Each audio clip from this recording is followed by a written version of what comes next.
സംസ്ഥാനത്ത് ഏറ്റവും തിരക്കേറിയ ജംഗ്ഷനായി വൈറ്റിലയിൽ ഗതാഗതക്കുരുക്ക് പരിഹരിക്കാൻ പുതിയ പദ്ധതി 1.5 കോടി ചെലവുള്ള പദ്ധതിയിലൂടെ ഗതാഗതക്കുരുക്കിൽ 60% കുറവുണ്ടാകും എന്നതാണ് കണക്കുകൂട്ടൽ.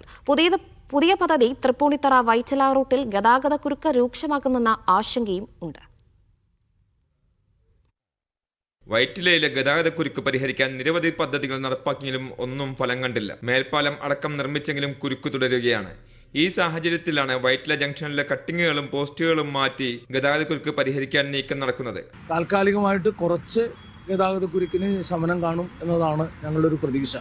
ഈ 1.5 കോടി കൊണ്ട് ഉദ്ദേശിക്കുന്നത് നമ്മുടെ ഈ ജംഗ്ഷനിലുള്ള ചില തടസ്സങ്ങളായി നിൽക്കുന്ന ഭാഗങ്ങളുണ്ട് കൂടുതൽ റോഡിലേക്ക്, അതെല്ലാം പൊളിച്ചു മാറ്റുകയും അതോടൊപ്പം തന്നെ ഈ കണിയാമ്പുഴയിലേക്ക് കയറുന്ന ഈ നിൽക്കുന്ന ഭാഗത്ത് കൂടുതൽ വീതി കൂട്ടുക എന്നുള്ളതാണ് പുതിയ ഈ ഒരു 1.5 കോടിയുടെ പദ്ധതിയുടെ ഭാഗമായിട്ട് ഉണ്ടായിട്ടുള്ളത്. സഹോദരൻ അയ്യപ്പൻ റോഡിൽ നിന്നുള്ള കട്ടിങ്ങുകൾ, വൈറ്റില ജംഗ്ഷനിലെ ദേശീയപാത മേൽപ്പാലത്തിലെ തൂണുകളോട് ചേർന്നുള്ള കോൺക്രീറ്റുകൾ എന്നിവ ഭാഗികമായി ഒഴിവാക്കും. സഹോദരൻ അയ്യപ്പൻ റോഡിൽ നിന്ന് വരുന്ന സ്വകാര്യ ബസ് ഉൾപ്പെടെ ഹെവി വാഹനങ്ങൾ കണിയാമ്പുഴ റോഡിലൂടെ കൂടുതൽ സഞ്ചരിച്ച് ഹബ്ബ് എക്സിറ്റിലേക്ക് തിരിച്ചുവിടും. കണിയാമ്പുഴ ഭാഗത്തേക്ക് 120 മീറ്റർ നീളത്തിലും 12.5 മീറ്റർ വീതിയിലും പുതിയ റോഡ് നിർമ്മിക്കും. ഇതാണ് പുതിയ പദ്ധതി.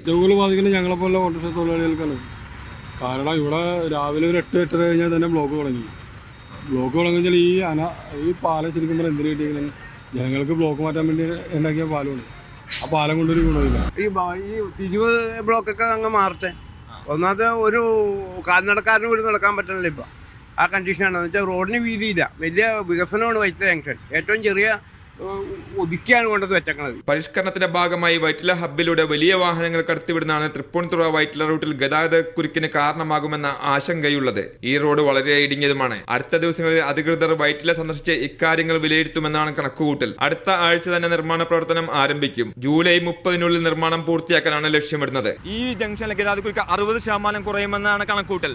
ക്യാമറ പേഴ്സൺ സച്ചിൻ സജിക്കൊപ്പം മുഹമ്മദ് റഫീഖ്, മീഡിയ 1 കൊച്ചി.